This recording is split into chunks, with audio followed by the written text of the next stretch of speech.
The following program is a paid presentation for American Medicine Today. The information and opinions expressed are solely those of American Medicine Today and are not the opinions of the station, its affiliates, management, or employees. Coming up on American Medicine Today, we visit Busch Gardens, Tampa and meet Dr. Peter Black, who gives us a glimpse of the amazing veterinary and wildlife rehabilitation work that happens every day at the Animal Care Center. Next, we take a ride out to the farm with Stuart Baker and see how he's living large now that he's pain-free after receiving the exclusive Benari spine procedures. Finally, we speak with returning guest Dr. Dennis Durrell, author of Your Healthcare Playbook, to talk about the latest in American healthcare. What do you need to know to make a good decision? Find out coming up on American Medicine Today. Featuring cutting-edge science and medical innovations, touching personal stories of recovery from pain, and political issues plaguing our healthcare. This is American Medicine Today, brought to you by the Benari Spine Institute and Alfred Benari, MD. We're here at Busch Gardens, Tampa on the Gulf Coast of Florida with Dr. Pete. Tell us what it's like to be the senior vet at such a big facility. Well, here at Busch Gardens, we've got a lot of different species that we work on. Everything from elephants, zebras, and giraffes to hippos, gorillas, lions, and many, many more. We've got over 250 species that just call Busch Gardens home. And then additionally, we also work with wildlife rehabbers working with native wildlife as well. And you do a lot of actual rehab work from different organizations that find animals and bring them here and you recuperate them, correct? Exactly, yeah. They'll find them, realize they need some form of medical care, and they'll bring them into us for that process. We'll do the surgery if they need it, fix them up and get them back out into the wild. One of their most recent cases was an adolescent bald eagle who was found in a garbage dump with a broken wing. The bone he broke was the humerus. It's this upper wing bone right here. We placed 3 small surgical pins, one larger one that goes down the middle of his bone, and then 2 small pins on either end in those fractures. That bar will take the pressure of the broken bone off his wing while it heals. That process will take 6-7 weeks, and at that time we'll take all those pins back out. And this guy should be, in theory, at that point, fully healed and ready to start flying again. So I noticed during the checkup of the eagle, you used some lasers. What's that all about? So what we were using there was actually called a cold laser therapy unit. It actually produces a wavelength of light that increases blood flow to the area that you're aiming it at. And the theory there is that it increases the healing time and also provides a little bit of pain relief. So for an animal like this that's coming out of orthopedic surgery, we'll do that for both those purposes. After another 5 weeks, the young eagle will head to a rehab facility for therapy and eventually be released back into the wild. Our goal is always to get our wild birds back out to the wild if we can. Bethany introduces us to Edgar Owl Poe, an eastern screech owl who was found on the side of the road 6 years ago with a badly broken wing. The fracture was of the humerus, which is the upper bone in his wing, just like what we have in our arm, right above the elbow. Our Dr. Peter Black was able to do surgery to repair that wing. We were able to save the wing. And we all watched that day here in the Animal Care Center. Our guests got to actually watch the surgery as it was happening. The bone eventually healed completely, but unfortunately, there was irreversible damage to the joint. By law, he was declared unreleasable. Since he can't fly, he can't hunt, he wouldn't be able to feed himself in the wild. He's one of the few patients that we've ever treated in our hospital who actually ended up being placed back here at Busch Gardens. Bethany tells us her typical day of assisting in the care of all the animals in the park. Every day starts with checking on the animals. We're going to, of course, do the husbandry, which is the cleaning and the tending to them, making sure they've got clean water, and if they eat in the morning, they get their breakfast first thing. Some of our animals are going to eat later in the day. At the end of each day, the staff provides the animals with an activity for the evening. Each night before we go home, we're setting up enrichment and things for the animals to do over the course of the night. Enrichment in the zoo are anything that we do for our animals that encourages them to practice their natural behaviors. These include activities, puzzle feeders, toys, or even a simple center spice applied to something in their habitat, all of which promotes their natural behaviors. Our habitats here at Busch Gardens are amazing. We tailor every inch of that habitat exactly to our animals' behaviors and to their needs. Habitats are designed to be comfortable, encourage an animal's natural behaviors, and allow for guest viewing. Here in the Animal Care Center, we have the opportunity to share with our guests what enrichment means. The kitchen area is open to the public, so guests can see how staff create the enrichment devices. We can make puzzle feeders for our parrots, use paper mache to create objects for the animals to interact with. When our guests are visiting Busch Gardens or any of our sister parks, they're doing more than just coming to see the animals and ride roller coasters. Busch Gardens Tampa not only helps animals local to Florida, but also worldwide. Through the SeaWorld and Busch Gardens Conservation Fund, we support conservation projects, wildlife rehabilitation, habitat restoration, and education programs that helps protect wildlife worldwide in over 70 different countries around the globe. Like Dr. Pete Black, each day is a new adventure for Bethany. Every day is fun, helping our guests make the connection between how them just being here actually helps us help wildlife. What I love about my role here at the Animal Care Center is every day I get to share with our guests all the amazing things that our doctors do for our animals, that our animal care specialists are doing for their animals. Every year, the Busch Gardens Hospital treats close to 400 wildlife patients. There are obviously a lot of different animals here. I know there's breeding programs and things like that. Where do the majority of the animals come from if they're not born here? Most of the animals that are not born here come from other zoos. There's a very cooperative program with endangered species to basically share bloodlines across the country and even internationally. All of the animals require routine physicals, which include an exam, x-rays, ultrasound, and blood samples. This lets us find out how healthy they are on the inside as well as on the outside. A lot of wild animals don't want to show signs of illness because if you're looking sick, you're going to be the first one that's singled out by predators. So you want to hide those signs of illness. Certain species require more frequent visits to set a baseline for care, especially as they get older. And what I find really interesting is that these animals obviously always have to have different current exams and things like that, physicals. For instance, we brought in a kangaroo, we saw that today. What did you do with that kangaroo? And it's just a routine physical? With a lot of our animals that live here at Busch Gardens, what we'll do a lot of times is routine exams to check them out. We'll do x-rays, ultrasound, draw blood sample, basically give them a full head to toe exam and find out how healthy they really are. We got to see firsthand how these specialists handle some of their larger animals. The staff performed a routine exam on a 90-pound kangaroo named Boomer. While the animal is asleep, they use the opportunity to trim calluses that would normally be ground away in the wild and also get a blood specimen. And how difficult is it to go from working on an eagle to a kangaroo to a hippo to a rhino? You know, it does take a little bit extra, training to be able to sort of roll with that those changes in species, but we're pretty used to it. We could be working on a lizard 1 second and then go get called away to go look on a zebra the next minute, and that's just all part of the job for us. About half of all the animals at Busch Gardens are seen in the field, rather than bringing them to an indoor examination room. We do a lot of house calls, actually. About probably half and half of which animals would come to the hospital versus which we'll go see. So everything you see in here that we use in our hospital, we have portable versions of. We've got x-ray that we can do in the field. We've got ultrasound we can do in the field. So that way we don't have to try to bring a very large animal up here. Routine procedures can be more difficult due to the size of some species. For example, we had to do a tusk trim on one of our hippos. Relatively minor procedure, but when you're talking about an animal that size, not very routine. Not routine at all. It takes a big production. This requires using sedatives along with specialized equipment just to open the hippo's mouth. And I'm also interested in the levels of anesthesia because, you go from treating a small little animal to a big one. I mean, does that just come with experience? A lot of it is experience. As you've done this kind of job for a while, you get used to working on different types of species.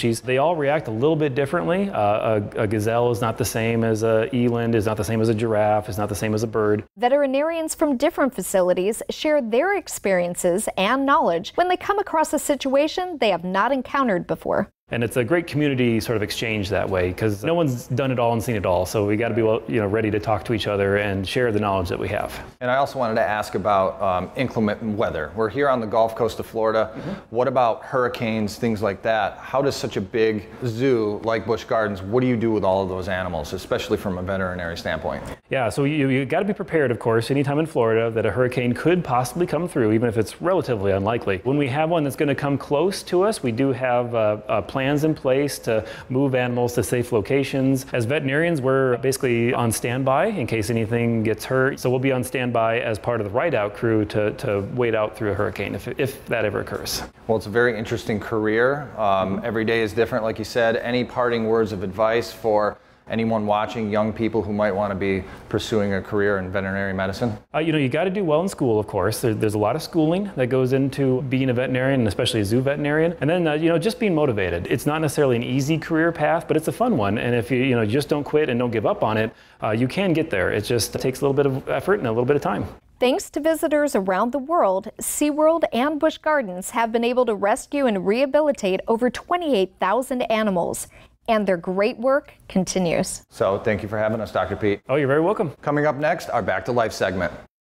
Revolutionary in his field, Dr. Benari created, perfected, and patented the Benari spine procedures. Using his genius, Benari invented precise tools necessary to minimize surgery, scarring, anesthesia, and recovery. So successful are the Benari spine procedures, they consistently reflect 98.75% patient satisfaction. 50,000 successful procedures have been performed exclusively at our location. Over half our patients have suffered from failed back and neck surgeries at other facilities. Benari succeeds where others fail. When you pull up to the farm, you see that Stuart Baker not only has a soft spot in his heart for people in his life, but for his four-legged friends as well. We're here at Chapman Pasafinas in Ocala, Florida, which is my residence, which is kind of known as a gentleman's farm. We raise Pasafina show horses. It basically entails his training and mainly taking care of these horses and the farm. Everything from repairing fences to feeding the horses on a daily basis and grooming, trimming horses, shoeing horses. So it's pretty much a full-time, very extensive work and very back-breaking, no pun intended. We also manufacture equipment. We're in the manufacturing of what's known as colon hydrotherapy equipment for gastroenterology for preparation for colonoscopies. So I'm also a process engineer for those products, and I'm the Vice President of Operations for Clearwater Colon Hydrotherapy. As with millions of people, Stuart dealt with lower back pain that had only occasionally bothered him, but in 2014, it quickly began to intensify and traveled down his legs. Most of my life I've had generally back pain since I was 18 years old, but it's basically been associated with a muscle strain and overworking between the farm and general work at the office. But in 2014, the pain started increasing at an alarming rate, and in 2015, it just became almost unbearable, where I actually went to a major clinic in the country and they did facet injections with the corticosteroid. That proved to be fruitless. That pain in the last 8 months had migrated so bad, it actually got me into a crippling effect. I was using a walker to get around all my farm activities. We used to ride horses, I have motorcycles, and all that ceased. It was basically just hard enough to get to work.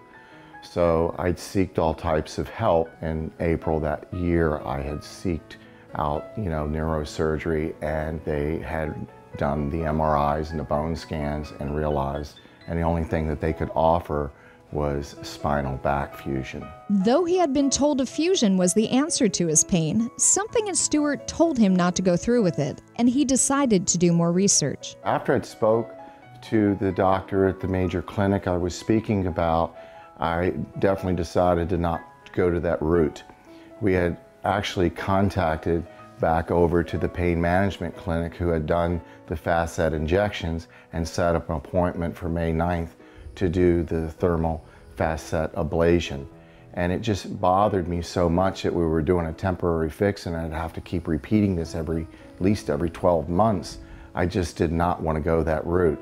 I was literally just at the point I couldn't stand the pain, the sugar levels were off, the stress factor was way up. When my wife was having her hair done on Main Street in Safety Harbor, I went out on the bench and I took my cell phone and I Googled back spinal fusion. And all of a sudden it came up and says, stop, don't do spinal fusion. And then here's the Benari Institute ad. And here was on my phone, there was an application to fill out. I literally immediately filled out that application, and I got a call from one of their patient advocates. I set up an appointment at the Benari Institute for May 9th of this year, which turned out to be the best appointment I ever had. I went to that appointment, and it was one of the most intense screenings, evaluations. When Dr. Jones came in, he, in detail, spent 45 minutes explaining what was wrong with my back. After his extensive consultation with the Institute's surgeons and staff, Stewart began his surgical summary with Dr. Jones in June 2017. He walked us through procedure day at the Benari Spine Institute Surgical Center. At 7 a.m. I walked in, and they handed me the gowns and the caps and everything and explained where I was going to be doing. So I entered into the room, and of course we met with Dr. Jones, the anesthesiologist, Dr. Campanoli, and other nurses, and they basically told me how the procedure was going to go that day. During the procedure, I was awakened multiple times. There's a monitor when you're laying down that you can actually see what you're doing, and Dr. Jones would literally ask me questions, have me raise the leg. I actually wish I could stay awake longer and actually watch the procedure. It was amazing that you're sitting there looking at your own nerve in your own back, which is something most people never will ever see a nerve, but to see your own and being operated on, I think personally it was very interesting since I'm in the medical field. Unlike traditional open back surgery, where recovery can take months to years, Stewart began feeling relief just hours after his first procedure. What I thought was very interesting during this procedure is they go very slow. They do one vertebrae at a time. So where I have to have a total of 6 procedures, I'm only have done 3. The first one basically alleviated 80% of the pain. I was up and walking around the Benari Institute for 40 minutes, 4 hours. After my surgery at 7 o'clock at night, I was literally in Slovakia's restaurant in Tarpon Springs eating dinner, and we've known the people there for 35 years. People turned around their tables, and I was passing out cards for the Benari Institute. They couldn't believe I was there only 7 hours after surgery. It was such a great release.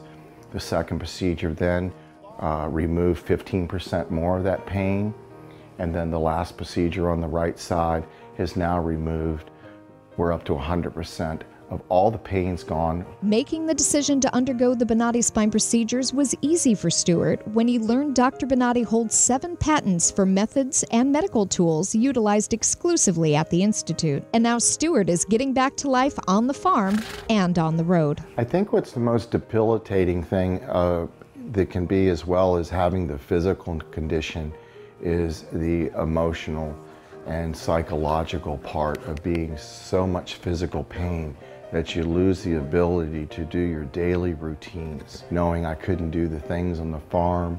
As I said before, we go to Sturgis usually every year. I love motorcycles, I love the horses and the shows. So to see that fade away and not do that at 63 years old is not, in these days and time, really that old. So you want to try to regain that. And be honest with you, to where I feel now, to where I felt May 17th of this year, just less than a month ago, is just absolutely phenomenal. I never in my life ever feel that I would regain back to not only better, but probably the best I've ever felt. Now I'm gonna be able to do the things again that I did back when I was in my 40s, and the emotional relief and the psychological relief of having that back is pretty amazing. To get that release of that pain was just, it was what I now call the Benari Miracle. And it seems that everybody has somebody that has some type of spinal problem. And if we look at the statistics in the country, it's 35 million people who suffer from back pain or problems that could probably be corrected from the Benari Institute. Already, I feel like a new person. I'm going home new. I can chase my grandbaby now, I can garden, I can cook, and I'm really thrilled. The outcome's been remarkable. I feel 100% better. It's like a miracle. It was phenomenal. It literally did change my life. I was in a wheelchair at that time, and I left here walking. Every single pain that I had when I came here is gone. I'm ready to go home and feel great. This place is great. Thank you. Everything that they said they would do, they have done, and I'm very, very satisfied and happy with those results. I knew in surgery, in fact, I told the surgeon when he relieved the pain off the nerve. The pain is gone. I'm feeling wonderful. I have no pain. I feel better than I felt in 4 years from the surgery. It was almost immediate relief. Today I am totally pain-free, which is just amazing. It's fantastic. It definitely works. I mean, I really don't know what else to tell you. I'm happy.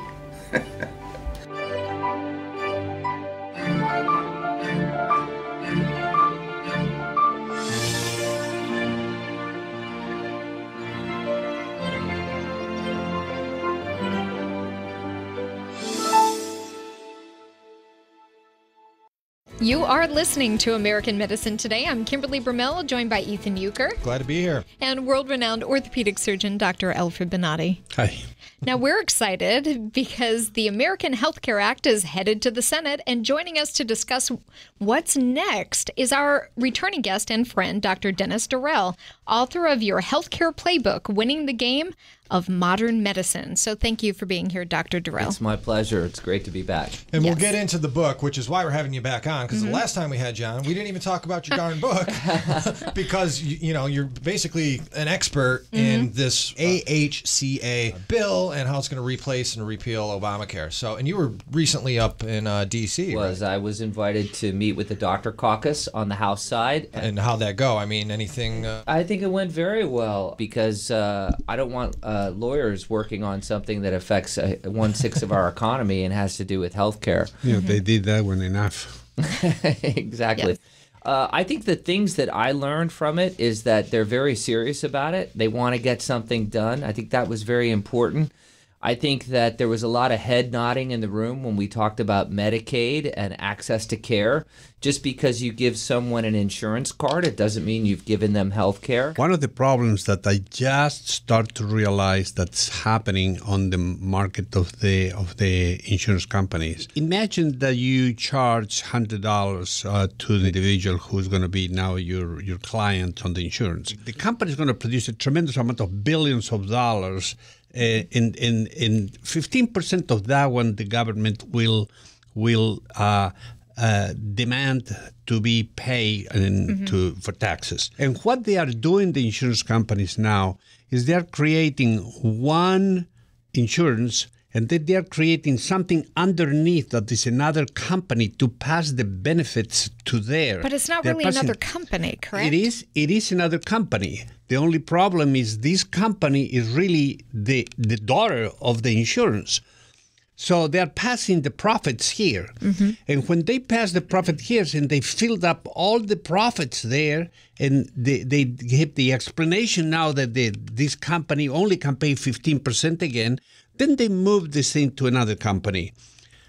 What is happening with this is they are going to squeeze. The patients are going to pay a tremendous amount of deductibles and out-of-pocket and all this thing, and the doctors are going to receive at the end of the line $2. I mean, they're going to be a minimal compensation. So what's happening with the doctors? They are not able to control their practices. I couldn't agree more. If you look in my book, I say that the insurance companies are the owners, just like the NFL. They're the owners of healthcare, and patients are the players, doctors are the coaches, and hospitals are the stadiums. If you think about those four pieces of healthcare, how important is an owner of an NFL team? Pretty important. Extremely important. And because of that, they have a huge say in your healthcare. And my feeling is that the new Affordable Health Care Bill and the Affordable Care Act need to give as much regulation to insurance companies as they do to everyone else. That's what I was trying to get to. That's exactly right. And I've proposed something, and I did speak to members of the House on this issue, that I don't mind giving money to them to stabilize these markets, but I want them to have a value-based model. I want to see the insurance companies' numbers. Where's their money going? Exactly. And how are they performing? We call that a value-based model. Hospitals are getting penalized on that today. Doctors are getting penalized. I want that money to come to the insurers, but only based on how they're doing in a value-based model. Tell us a little bit more about your book. You know, you touched upon, I find it very interesting that your healthcare playbook, as you just mentioned, you use a lot of football analogies and things like that. So give us a little bit more of what's in the book. Well, look, I met with the NFL. I met Roger Goodell. I actually sent an email to him and said, I want to write a book about healthcare and football. I actually got a phone call then 3 weeks later from the chief medical officer of the NFL. He said, hey, come on down to our owners meeting. I went down to the Breakers in Florida. Here I was, a doctor sitting in the hallway and talking to coaches and owners, and the NFL helped me get some interviews. So I thought the NFL has some good practices to borrow. I thought also the NFL is a very common thing that everyone understands. There's 150 million fans. 45% are women, by the way. And so I use football analogies. Everyone understands what a handoff and a fumble is, and they're important to healthcare. So what sort of tips and things are in your book that can help people that are listening and make them want to go buy your book? The first thing is that you're more likely to get harmed in a hospital than you are in an NFL game. I don't know the statistics off the top of my head, but so many people get sick in hospitals. Yes, that's exactly right. If you don't have to go in a hospital, it sounds obvious, but don't do it. 400,000 patients die every year from medical errors. Hospitals do amazing things. Look, I work in hospitals and it's important. Right. But the other side is you got to stay safe. Don't be in a safety bubble. What do you need to do? Bring who I call your agent. An agent in the NFL only has that player's back. Bring someone with you, a neighbor, a friend, a spouse, a caregiver, and have them be that eye in the sky. You know, I interviewed a doctor in the NFL, and they now have someone up in the booth watching the field when someone gets hurt.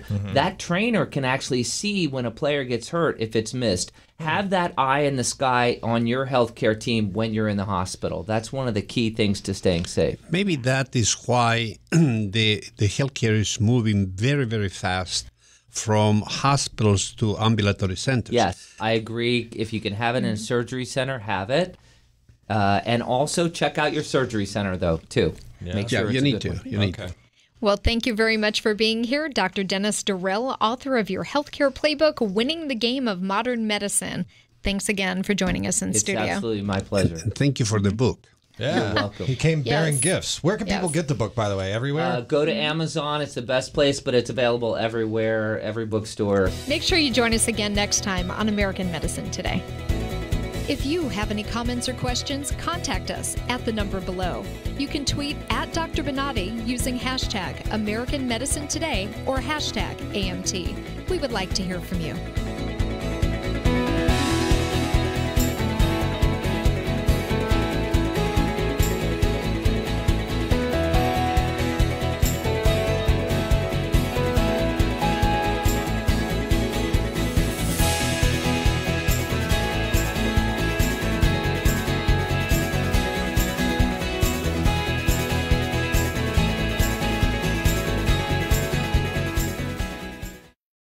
The preceding program was a paid presentation for American Medicine Today. The information and opinions expressed are solely those of American Medicine